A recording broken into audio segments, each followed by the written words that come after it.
everyone. Hello folks, it's John from the Gnous House. The Gnous House being a spiritual place where people of spiritual like mind can meet and discuss. My friend Merlin is not with us today, and I have little to say, though what I would like to say is about negativity. This world, for many people at the moment, is quite difficult, and it is difficult for many of us to break out of a shell of negativity where it hardly seems worth applying our energies, and we often get no signals or flags to gee us up. So somehow we've got to find a way to look at inside ourselves to find that light. And as Merlin and I have spoken many times, meditation, a study of consciousness, a conscious use of one's energies and words enables a clearer way of thinking. For many people at the moment, an unusual way of thinking may be of an advantage. There is one style of thinking that comes from southern India, a place called Tiruvannamalai, and a master gave a teaching called the Vichara, and it's to repeat the words, "Who am I?" And to do so with a real sincerity, not as a lightweight question, but to ask with a sincerity. And I found when I have used this method, which I was fortunate with a noble birth. My father was a Buddhist and gave me this path as a teenager. I found that by some practice, and not great deals of practice, one becomes aware of the observation of the meditation, the observation of where the mind may wish to roam during that observation. If one cannot find a method of meditation, I would recommend that one, but they say in India that an elephant will misbehave when his handler is stopping for a cup of tea, because the elephant doesn't know what to do unless it's been given some kind of command. So they'll ask the elephant to hold a tree trunk within its trunk, and then the elephant believes it's working and will sit quite still and be calmed. And apparently meditation is similar for the human mind, that whichever method of meditation is like a different species of tree held in the trunk.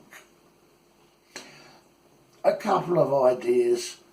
There are many. If we can work positively with the plants, if we've got some indoors and out, if we're lucky to have real estate from one plant pot to one planet, that on a higher level we share one planet. On a lower level, if we've got a plant pot, it is something that we can love, the plant within it, and have as an inspiration for ourselves. When I was at my most depressed, I came to the conclusion that the best way would be to go up rather than to make things apparently worse.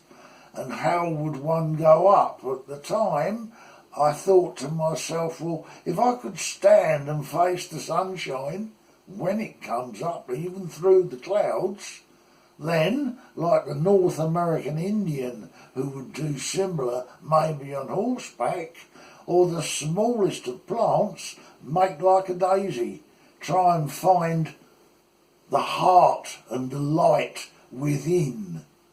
It's there without, even in the darkest night. It's difficult for us to remember that that moon, however dark, will be bright on another evening. And that brightness, if we can send a little of that moonlit love, or the sunshine of a heart well declared in a belief in warmth and clarity and in harmony to all beings, then in my opinion that is in the right direction, and the kind of places that would be more positive to follow perhaps than some kind of scientific legislation. And I'm not saying to ignore the legislation, but to wisely use one's time. It may be better if one has the ability to work in an alternative way. It may be possible, for instance, for somebody other than yourself, if it's within an acceptable setting, to share tasks. I believe many years ago a milkman would do lots of odd jobs for the many people on the rounds back in the horse-drawn days. We have a whole network of new delivery needs. One of the delivery needs that all people in an ideal world could do with is clean, fresh, locally grown and delivered foods in a fairly sustainable transport way. There's just many big things to ask, and with all of the legislation and the new technology, we're tending to forget an intermediate technology. It may be possible if somebody has to walk his dog to carry a pint of milk for Mrs. Jones at number 23. It's networking based on an understanding of responsibility. That responsibility is at the moment tending to be subordinated to a perceived need for some kind of societal group. The needs of a societal group are as they are. No individual should be sacrificed for that societal group. Bearing in mind the dilemma that the captain of a ship might take, that he may have to run over a damaged person in the water to save a whole ship full. But this is very different from subjugating the individual to sacrifice his life or good times for the needs of a societal greatness that is only held by the few. If those few were able to be great themselves, they would realise that they are part of the same family. And so I ask that love may be raised where possible, and that we may ignore the negative where possible, to promote the positive in every way that we can, and to don't get involved in the negative and confusing muddle in between. And at the moment there's much muddle out there. Try to leave that alone and look at the positive.